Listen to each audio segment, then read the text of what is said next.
mafuta fulani hivi mazuri kweli. Yanatoa mba. Yanatoa sana mba. Hapo hapo tu jirani. Wewe, mazuri kweli. Hapo hapo tu jirani tunao utakupeleka. Nini? God have mercy upon us. Sasa hivi tunapiga story kuumwa tena kumetokea wapi? Nikukasi. Nini sile? Au kichomo?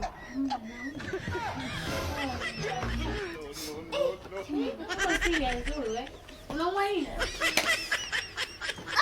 Nini? Haya tena tukutumikia.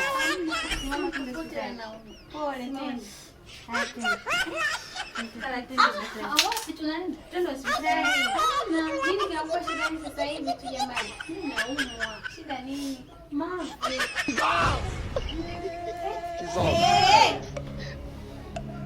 Jesus. Kwa sikia siku nyingine na wewe. Akaje.